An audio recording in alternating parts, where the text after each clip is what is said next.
You know, Rick, everybody has a different method and style of training their folks and trying to bring them to a place where they can do this. And my whole philosophy was it wasn't so much the training, because when you want to, if you want to make a sale bad enough, you're going to learn how to do it. Right. But the real issue was, to me, was that they were afraid. And most people don't, they're not going to come to you and say, hey, by the way, Rick, I want you to know I'm afraid. There's a million other excuses. I have something else to do, can't show up right now.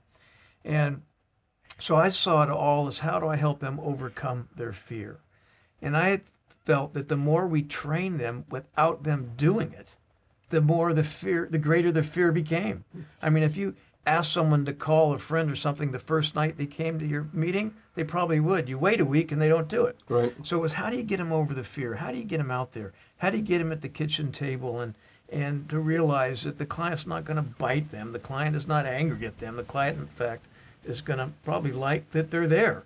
And that was kind of how I approached all my training. So I probably did less classroom training than probably just about any hierarchy, or at least from my base, in the country. I began to understand that people that want to win here learn. It's just natural. Right. You want to know what to do. You want to know what to say. You want to know the rates. You want to know all that kind of stuff. So you didn't have to motivate them too much. It was just getting people over that fear. I mean, I would take them out there sometimes and say, you know, you don't have to worry, I'm going to do the presentation. I get them out there and I look at the kid and I say, oh, my new recruit here is going to do his first presentation. Ha, ha, ha. And we'd all kind of laugh together, but it broke that ice. Right. And it got rid of that anxiety and that fear.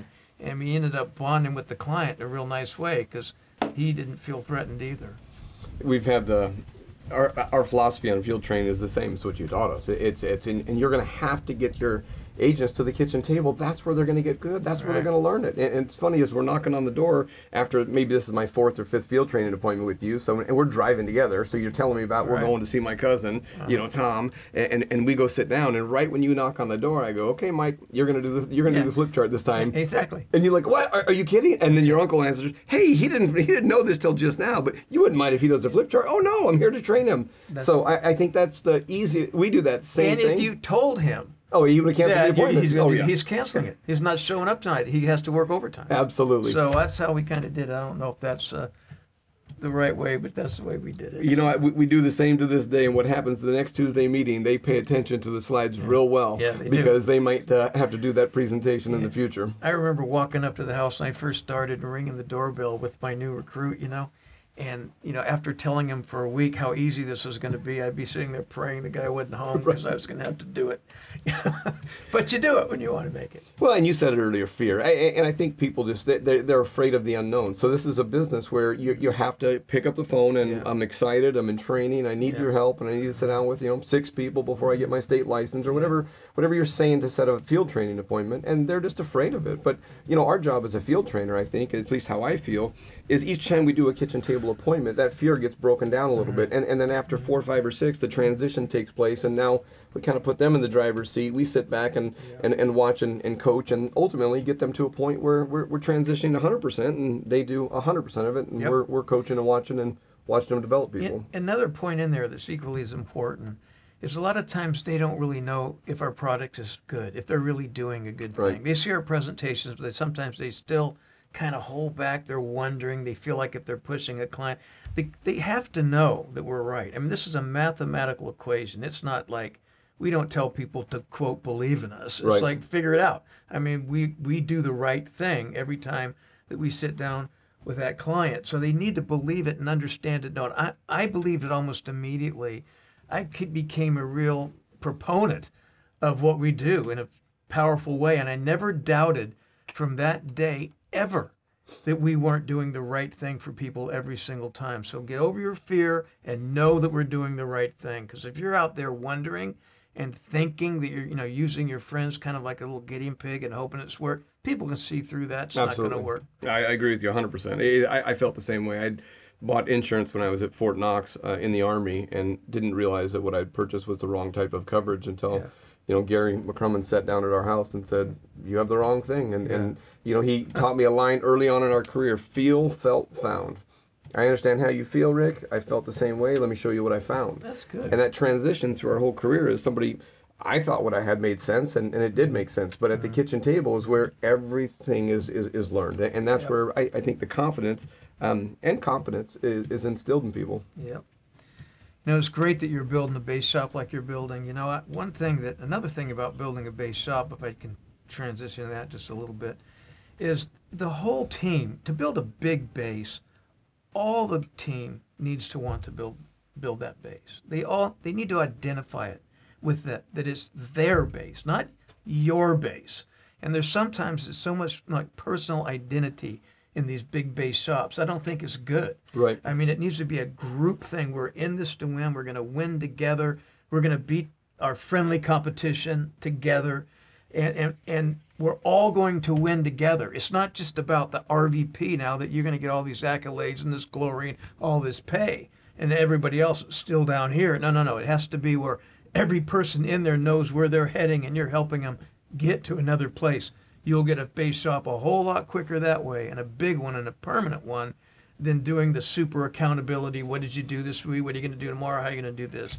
By driving them, inspiring them internally. I agree. You helped our base shop, immensely last month, and you gave us a message exactly like what you're talking about. Look, guys, you're going after breaking a state record, and cohesively, that happens as a group. Yeah. And no one sale is more important than somebody that writes 10 sales. You're all special here. You're all part of that. And that was literally the message that you sent to our team. And I think that's powerful, because sometimes I think people want to focus time and energy on maybe a star player. Everybody is a player on the team, regardless of the size of their app. Yeah, you really don't want too many star players.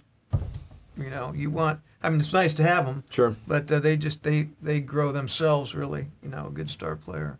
It's the regular folks that want to have a good life here that you're kind of in charge to help get them there. I mean, listen, we talk to them about making this a career, about making this a life. It's a big deal when people do this. And we got to help them get there the best way that we can. So anything on closing thoughts, Mike, that you would have on the importance of building a big base shop and making sure kitchen table appointments are a part of your culture of going through the process of teaching people fundamentally how important that is? The big base shop is the only place that you really work. I mean, what else do you do here? I mean, an RVP is equal to another RVP.